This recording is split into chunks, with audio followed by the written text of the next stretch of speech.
کہ آج عرصوں کے بعد اللہ نے اہل ایمان کو فتح عطا فرمائی اور سب کے کلیجے ٹھنڈے کیے۔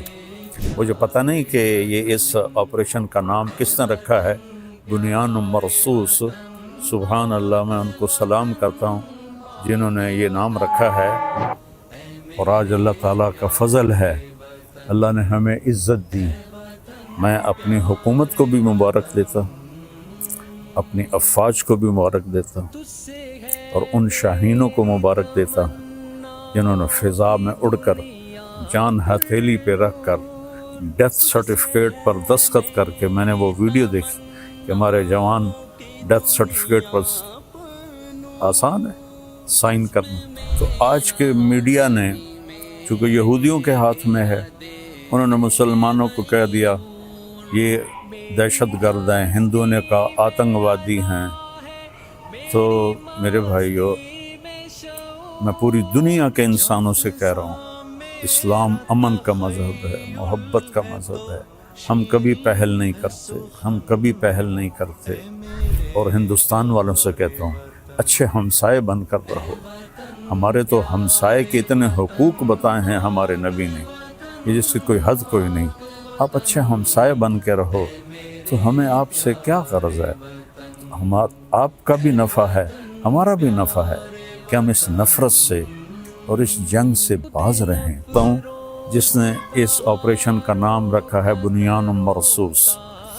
اور اس کے بعد میں عرض کرتا ہوں حکمرانوں سے جو اس وقت ہیں، جو اقتدار میں ہیں، طاقت میں ہیں، پورے قوم کو بنیان مرصوص بنا دیں، اور یہ جو سیاسی اختلاف ہیں اس کو دشمنی تک نہ لے جائیں۔ لوگوں کو آزادی دیں کہ آزادی سے وہ سیاست کر سکیں، تو ہم پھلیں گے، پھولیں گے۔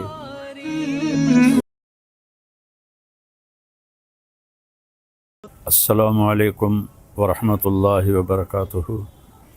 بسم اللہ الرحمن الرحیم، والصلاة والسلام علی رسولہ الکریم وعلی آلہ واصحابہ اجمعین، اما بعد، فاعوذ باللہ من الشیطان الرجیم، بسم اللہ الرحمن الرحیم، ان ینصرکم اللہ فلا غالب لکم، وقال النبی صلی اللہ تعالی علیہ وسلم، یا ایھا الناس لا تتمنوا لقاء العدو فاذا لقیتم فاثبتوا۔ میرے محترم پاکستانی بہن بھائیوں اور پوری دنیا کے اہل اسلام جو مدتوں سے آگ و خون میں جل رہے تھے، اللہ نے ایک معجزہ دکھایا اور اپنے سے 10 گنا بڑے دشمن کو اللہ تعالیٰ نے خاک میں ملا دیا اور ان کے غرور کو زمین میں دفن کر دیا، اور اللہ تعالیٰ نے اپنے بندے کی مدد فرمائی۔ اسلام ہمیں کبھی بھی پہل کا نہیں کہتا، ہم ملک کے لیے نہیں لڑتے، ہم اسلام کو پھیلانے کے لیے نکلتے ہیں، یا ہمارے اوپر کوئی حملہ کرے ہم اس کا دفاع کرتے ہیں۔ اسلام امن کا مذہب ہے، بھائی چارے کا مذہب ہے۔ میں صرف مولانا نہیں ہوں، اس سے زیادہ میں نے ہسٹری کو پڑھا ہے، لہذا میرے سامنے ایسے شیشے کی طرح ہسٹری ہے کہ ہندو آپس میں کتنا لڑے مہاراجے، اور کیسے انہوں نے ایک دوسرے کو گاجر مولی کی طرح کاٹا، اور مراٹھوں نے ہندو مسلم کی تفریق کے بغیر کس طرح خون کی ندیاں بہائیں، اشوک نے کس طرح لاشوں کے انبار لگا دیے تھے۔ اور میں اپنے نبی پہ قربان جاؤں، جب انہوں نے مکہ فتح کیا، 18 برس کی دشمنی تھی کہ ہم نے محمد بن عبداللہ کو قتل کرنا ہے۔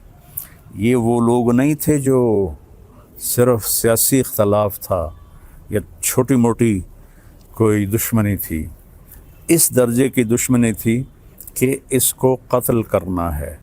جب میرے نبی فاتحانہ مکہ میں داخل ہوئے تو آپ ایسے نہیں بیٹھے تھے اونٹنی پر، آپ اس طرح سر جھکا کے بیٹھے تھے۔ آپ کے پیچھے حضرت اسامہ بن زید بیٹھے تھے، آپ کی لیفٹ سائڈ پر حضرت ابو بکر رضی اللہ تعالی عنہ کی اونٹنی تھی، اور آپ کے لیفٹ پر حضرت اسید بن حضیر رضی اللہ تعالیٰ عنہ تھے اور حضرت عمر رضی اللہ عنہ صفوں کو سیدھا کرتے ہوئے چل رہے تھے، اور میرے لوگ جب داخل ہوتے ہیں تو فاتحانہ تو ایسے داخل ہوتے ہیں اور کہتے ہیں گاجر مولی کی طرح کاٹ دو، نہ بچہ چھوڑو نہ بڑا چھوڑو۔ میرے نبی ایسے داخل ہوئے تھے، کجاوا جو ہوتا ہے نا اس کے اوپر آپ کی ٹھوڑی لگی ہوئی تھی، اور آپ کہہ رہے تھے لا الہ الا اللہ وحدہ، وہی ہے ایک اکیلا اللہ جس کا کوئی شریک نہیں، نصر عبدہ، اس نے اپنے بندے کی مدد کی، انجز وعدہ، اس نے اپنے وعدے کو پورا کیا، وہزم الاحزاب وحدہ، اور اس نے لشکروں کو شکست دی۔ اب سارا مکہ حرم شریف میں جمع ہے اور آپ بیت اللہ کے دروازے پر اس طرح دونوں چوکٹوں کو پکڑ کر کھڑے ہوئے ہیں اور فرما رہے ہیں اب میں کیا کروں گا تمہارے ساتھ۔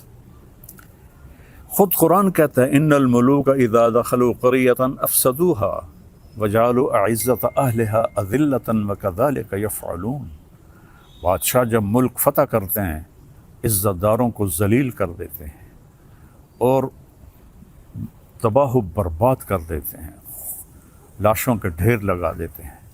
تو آج سارا مکہ انتظار کر رہا تھا کہ اب محمد کی تلوار چلے گی صلی اللہ علیہ وسلم۔ آپ نے فرمایا میں کیا کرنے والا ہوں تمہارے ساتھ؟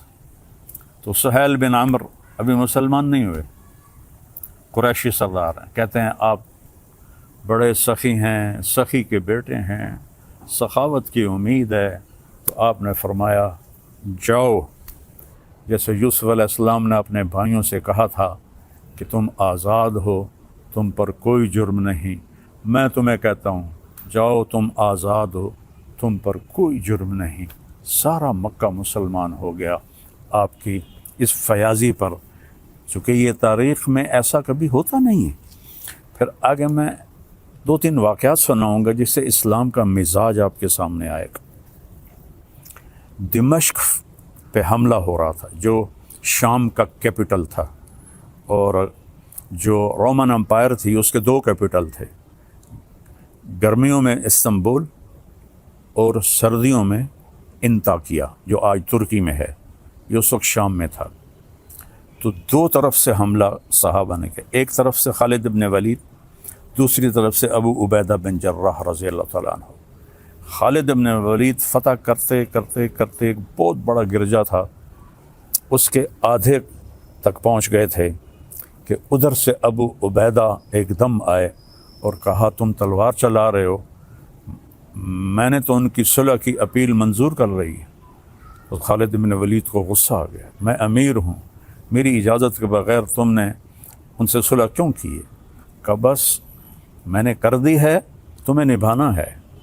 تو اب بتاؤ جو آدھا شہر فتح کر چکا ہو اور مال غنیمت اور کیا کچھ ہو، اور باقی آدھا بھی فتح ہو گیا، لیکن ایک آدمی نے کہا میں نے صلح کی اپیل منظور کر لی ہے، خالد نے تلوار نیچے کر لی، آدھا گرجا توڑ کے مسجد بنایا گیا اور آدھا گرجا رہا، اس کو جو توڑا تھا ایک طرف سے اسے مسلمانوں نے ٹھیک کر کے ان کو بنا کے دے دیا۔ پھر ولید ابن عبد الملک کے زمانے میں کوئی 60-70 سال بعد اس نے عیسائیوں سے وہ گرجا خریدا منہ مانگے بول پر، اور وہ مسجد بنائی جو آج دمشق میں ہے۔ اور جو قیدی پکڑے گئے اس میں پتہ چلا کہ رومن امپائر کے بادشاہ کی بیٹی بھی قید ہے، چونکہ اس کا جو خامن تھا وہ دمشق کا گورنر تھا، اس کا نام تھا توما۔ تو حضرت خالد کو پتہ چلا کہ وہ قیدیوں میں ہے، تو انہوں نے فوراً اس کو وہاں سے نکلوایا، الگ خیمہ اس کی باندیاں نوکرانیاں اور اوپر صحابہ کا پہرا لگا دیا، اور جب دمشق کا سارا سسٹم ٹھیک کر لیا تو 400 مسلمان سپاہیوں کو رومن امپائر کے بادشاہ کی بیٹی کے ساتھ بھیجا کہ جاؤ اور اسے انطاکیہ کیسر کے پاس پہنچا کے آؤ۔ اس وقت کا رومن بادشاہ کیسر تھا، ہرقل جس کو آپ ہرکولیس کہتے ہیں، ہرقل نام تھا۔ تو 400 سپاہی انطاکیہ کے بارڈر پر ہرقل کی بچی کو چھوڑ کے آئے اور واپس چلے گئے۔ اور کہا کہ کہہ دینا کہ ہم عزت داروں سے یہی سلوک کرتے ہیں۔ تو جب ہرقل نے دیکھا حیران پریشان، تو اس نے پوچھا، بیٹی نے سارا بتایا، تو وہ رونے لگا کہ جس قوم کے یہ اخلاق ہوں تو یاد رکھنا ایک دن ان تاکہ ابھی ان کے قدموں میں ہوگا۔ یہ اس کے الفاظ تھے۔ مسلمانوں کی ایک خوبصورت، مسلمان بادشاہوں نے وہی کیا جو باقی بادشاہوں نے کیا، لیکن میں تھوڑا سا آگے چلتا ہوں۔ میں آپ کو صلاح الدین ایوبی کی بتاتا ہوں، جو 492 ہجری یعنی میرے نبی سے 492 سال بعد کی تاریخ آپ کو بتانے لگا ہوں کہ صلیبی عیسائی پادری نے پورے یورپ کو آگ لگا دی کہ یروشلم آزاد کراؤ، فلسطین آزاد کراؤ۔ ایک بہت بڑا لشکر نکلا۔ اس وقت بغداد پہ جو خلافت تھی وہ بڑی کمزور تھی۔ مستظہر باللہ ایک خلیفہ تھا جو اس وقت وہاں حکمران تھا، لیکن غلبہ وہاں سلجوکیوں کا تھا۔ تو اس نے آسانی سے بیت المقدس یروشلم کو فتح کیا۔ اس کا نام تھا گاڈ ہمفرے، اور اس خبیث نے کہا جب تک مسلمانوں کا خون میرے گھوڑے کے سینے تک نہیں آ جاتا قتل عام جاری رکھا جائے۔ تو اس وقت یہودی بھی آباد تھے اور مسلمان بھی آباد تھے اور عیسائی بھی آباد تھے۔ عیسائیوں کو چھوڑ دیا اور یہودیوں اور مسلمانوں کو اتنا قتل کیا کہ گلیوں میں ان کا خون بہنے لگا۔ آخر پادریوں نے وہ خون بالٹی میں بھر کے اس کے گھوڑے کے سینے پر مارا کہ چل تیری قسم پوری ہو گئی کہ مسلمانوں کا خون تیرے گھوڑے کے سینے سے لگ گیا۔ تب اس نے تلوار نیچے کی۔ 1099 اور 1187 میں یعنی 88 سال کے بعد جب صلاح الدین ایوبی رحمۃ اللہ علیہ نے فلسطین کو فتح کیا تو سارے مسلمان غصے سے بھرے ہوئے تھے، فوجی، کہ ہم بھی ان کو ایسے ہی قتل کریں گے جیسے انہوں نے ہمارے مسلمانوں کو قتل کیا تھا۔ اس سے پہلے ایک جنگ ہوتی ہے، جنگ حطین، جس میں سارے عیسائی بادشاہ یورپین اور مقامی 60,000 کا لشکر، اور صلاح الدین ایوبی کے پاس 20,000 کا لشکر تھا۔ تو اس نے صلاح الدین نے ان کو گاجر مولی کی طرح کاٹ دیا۔ بادشاہ سارے گرفتار ہو گئے۔ اس نے سب بادشاہوں کو عزت دی، صرف ایک کو قتل کیا، ریجنالڈ، جس نے 2 دفعہ حاجیوں پہ حملہ کیا تھا۔ یہ کرک اردن کے شہر کا حکمران تھا اور حج کا راستہ کرک سے جاتا تھا، تو اس نے 2 دفعہ حاجیوں کو قتل کیا اور کہا بلاؤ اپنے محمد کو۔ تو صلاح الدین نے اسے پیشکش کی ایمان، مسلمان ہو جاؤ۔ انہوں نے کہا میں نہیں ہوتا۔ انہوں نے کہا ہم یہ بادشاہوں کے ساتھ، اس نے کہا میں نے 2 دفعہ قسم کھائی تھی تیرے قتل کرنے کی جب تو نے حاجیوں پہ حملہ کیا تھا، تو آج محمد نہیں آ رہا، آج محمد کا ادنا غلام آ رہا ہے۔ اس نے ایسے وار کیا اور اس کی گردن پیچھے لٹک گئی۔ باقی سارے بادشاہ کانپنے لگے۔ اس نے کہا ڈرو نہیں، ہمارا مذہب ہمیں یہ نہیں سکھاتا، ہم بادشاہوں کو، عزت داروں کو ہم عزت دیتے ہیں، لیکن یہ بہت حد سے آگے بڑھ گیا تھا، اس لیے میں نے اس کو قتل کیا ہے۔ پھر آ کر انہوں نے یروشلم کو گھیر لیا، اور وہاں تو فوجی کوئی نہیں تھی، چند سپاہی تھے۔ تو آ گئے جی ہم نے صلح کرنی۔ صلاح الدین نے کہا صلح کس بات کی، اب تو میں فتح کر چکا ہوں، اب تو میں اس پر فاتحانہ داخل ہوں گا، میں اس پر فاتحانہ داخل ہوں گا۔ جب فاتحانہ داخل ہوں گے تو غلام، باندیاں، مال غنیمت، کتنا کچھ تھا۔ تو انہوں نے منتیں کی کہ مہربانی کریں، آپ ہمیں معاف کر دیں۔ تو آپ 88 سال پہلے دیکھیں کہ قتل عام سے گلیاں بھر گئیں، اور 88 سال بعد ایک مسلمان جو اپنے نبی سے 500 سال بعد آیا ہے، اس نے کہا اچھا ٹھیک ہے، میرے لیے میری طرف سے سب کو اجازت ہے، جو جانا چاہتے ہیں اور جتنا سامان لے جانا چاہتے ہیں وہ بھی لے جائیں، اور فدیہ، تھوڑا سا فدیہ رکھا۔ تو جو مالدار تھے وہ اس کا ہرجانہ اور وہ جرمانہ دیتے ہوئے نکلتے گئے، پیچھے غریب عیسائی رہ گئے۔ ان کا ہرجانہ صلاح الدین نے اپنی جیب سے دیا، اور کچھ باقیوں نے کہا جی ہم رہنا چاہتے ہیں، کہا بسم اللہ رہو۔ نہ کسی گرجے کو نقصان پہنچایا، نہ کسی عیسائی پر تلوار اٹھائی۔ یہ میرا اسلام ہے، یہ میرے نبی کا بتایا ہوا دین ہے جو ایک اللہ کی دعوت دیتا ہے۔ تاریخ تو بہت لمبی ہے، میں نے 3 واقعے بتا دیے، ایک اپنے نبی کا، ایک صحابہ کا، اور ایک 500 سال کے بعد ایک بادشاہ کا۔ اور اس کے بعد میں سارے اہل پاکستان کو مبارک دیتا ہوں، سارے بہن بھائیوں کو مبارک دیتا ہوں، وہ مسلم ہیں، عیسائی ہیں، ہندو ہیں، سکھ ہیں، جو بھی ہیں، سب کو مبارکباد دیتا ہوں کہ آج عرصوں کے بعد اللہ نے اہل ایمان کو فتح عطا فرمائی اور سب کے کلیجے ٹھنڈے کیے۔ یہ ہمیں دہشت گرد کہتے ہیں، دہشت گرد تو کم بخت یہ ہیں۔ آپ کو پتہ ہے جب دوسری جنگ عظیم ہوئی ہے تو کون تھا شروع کرنے والا؟ ہٹلر 1940 میں۔ 1945 میں کم بخت نے خودکشی کی۔ کتنے لوگ مرے؟ 8 کروڑ۔ 8 کروڑ لوگ مرے دوسری جنگ عظیم میں۔ پہلی جنگ عظیم 1914 میں شروع ہوئی، 2 کروڑ لوگ مرے، اس وقت آبادی تھوڑی تھی۔ تو سب سے بڑے دہشت گرد تو یہ ہیں۔ 8 کروڑ عیسائی آپس میں ٹکرائے، اتنا قتل عام تو کسی مسلمان نے نہیں کیا۔ مسلمانوں میں بھی ظالم آئے، میں ان کی کبھی وکالت نہیں کروں گا۔ تیمور لنگ بدبخت بہت ظالم تھا، اس نے 33 ملک فتح کیے۔ تو آج کے میڈیا نے، چونکہ یہودیوں کے ہاتھ میں ہے، انہوں نے مسلمانوں کو کہہ دیا یہ دہشت گرد ہیں، ہندوؤں نے کہا آتنکوادی ہیں۔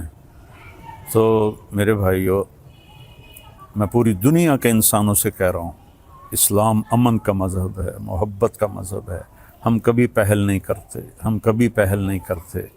ہٹلر مسلمان نہیں تھا، عیسائی تھا، اور اس نے 8 کروڑ، اور مسولینی اٹلی والا 8 کروڑ انسانوں کے قتل کا وہ ذریعہ بنے۔ اور لینن اور سٹالن، انہوں نے سوشلزم کو زبردستی نافذ کرنے کے لیے 2 کروڑ انسانوں کا قتل کیا۔ ابھی تاریخ موجود ہے، پڑھ لیں آپ لوگ۔ 1924 کے 27 میں لینن کا انتقال ہوا تھا، 1953 میں سٹالن کا انتقال ہوا تھا۔ خون کی ندیاں بہا دی، الزام ہمارے اوپر، اور آج اللہ تعالیٰ کا فضل ہے، اللہ نے ہمیں عزت دی۔ میں اپنی حکومت کو بھی مبارک دیتا ہوں، اپنی افواج کو بھی مبارک دیتا ہوں، اور ان شاہینوں کو مبارک دیتا ہوں جنہوں نے فضا میں اڑ کر، جان ہتھیلی پہ رکھ کر، ڈیتھ سرٹیفکیٹ پر دستخط کر کے، میں نے وہ ویڈیو دیکھی کہ ہمارے جوان ڈیتھ سرٹیفکیٹ پر، آسان ہے سائن کرنا، اور ہمارا ایک جہاز تھا، ان کے 10 جہاز تھے، ان کا ہر نشانہ خطا گیا، ہمارے سارے نشانے صحیح لگے۔ یہ ہے نصر من اللہ و فتح قریب۔ تو میری افواج پاکستان، ان کے سربراہان، ان کے سپاہی سے لے کر اور رینجر سے لے کر تمام کو، یہ میرے ہاتھ اٹھے ہوئے ہیں۔ اللہ آپ کو سلامت رکھے، اور اللہ اس ملک کو سلامت رکھے، اور اس میں امن قائم ہو، اس میں مذہبی اختلاف ختم ہو۔ یہ علماء سے کہہ رہا ہوں، سیاسی اختلاف ختم ہو۔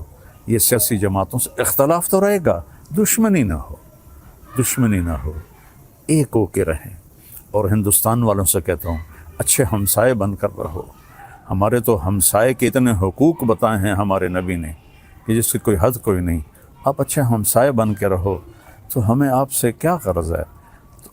آپ کا بھی نفع ہے، ہمارا بھی نفع ہے کہ ہم اس نفرت سے اور اس جنگ سے باز رہیں۔ اللہ کی قسم، مسلمان کسی سے نفرت نہیں کرتا، سب سے اس کے دل، سب کے لیے اس کے دل میں ہمدردی ہوتی ہے۔ یہ نفرت سے توبہ کریں۔ کوئی مذہب، آپ اپنی کتابیں پڑھیں، کہیں آپ کو کوئی نفرت کا بول نظر آئے، آپ اپنی وید پڑھیں، کہیں آپ کو نفرت کا بول نظر آئے، بائبل پڑھیں، کہیں آپ کو نفرت کا بول نظر آئے، تو میری سب سے گزارش ہے کہ امن سے رہیں، صلح سے رہیں۔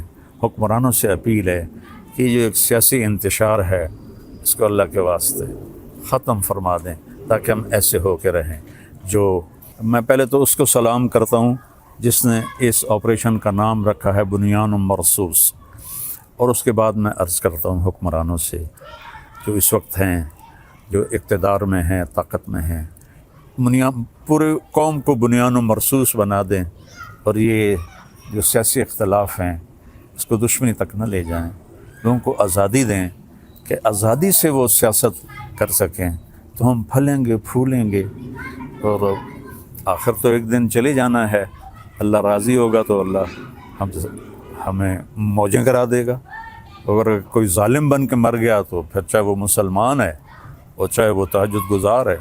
حجاج بن یوسف روزانہ 10 سپارے تہجد میں پڑھتا تھا، 10 سپارے، اور وہ ایسا خبیث تھا کہ اس نے 1.25 لاکھ مسلمان اپنے سامنے کھڑے ہو کے قتل کروائے تھے، اور عمر بن عبدالعزیز نے اس کو دیکھا کہ وہ جہنم کی آگ میں، اور عبد الملک بن مروان جس نے اس کو بنایا تھا گورنر عراق کا، دونوں کی آنتیں باہر نکلی ہوئی ہیں اور گدھے کی طرح اس کے گرد وہ چکر لگا رہے ہیں۔ اللہ ظلم معاف نہیں کرتا ہے، اس لیے بادشاہوں سے کہتا ہوں، اور اپنی افواج سے کہتا ہوں، اپنی عوام سے کہتا ہوں، علماء سے کہتا ہوں، اگر آپ ممبر پر بیٹھ کر میرے نبی کے دین کو ٹکڑے کر رہے ہیں تو آپ بھی بہت بڑے ظالم ہیں، ظالم ہیں، ظالم ہیں۔ دیوبندیت کو مٹا دو، بریلویت کو مٹا دو، شیعت کو مٹا دو، سلفیت کو مٹا دو۔ میں مسلم، ہاں میں اہل سنت والجماعت ہوں، میں امام ابو حنیفہ کے فتووں پہ عمل کرتا ہوں، لیکن میں باقی سب کے لیے ایسے جھولی پھیلا کے دعا کرتا ہوں۔ تو یہ میرا آخری پیغام ہے کہ ہم اور نہیں تو سارے ایک دفعہ قومی ترانہ پڑھ لیں اور اسے یاد کر لیں اور اس کا مطلب دیکھ لیں۔ میں 100 کے قریب ملکوں میں گیا ہوں، کسی ملک کا قومی ترانہ اتنا خوبصورت نہیں، اس کا مضمون، اس کی لے، اس کی دھن، سبحان اللہ۔ اللہ حفیظ جلندری کے درجے بلند کرے۔ السلام علیکم ورحمۃ اللہ وبرکاتہ۔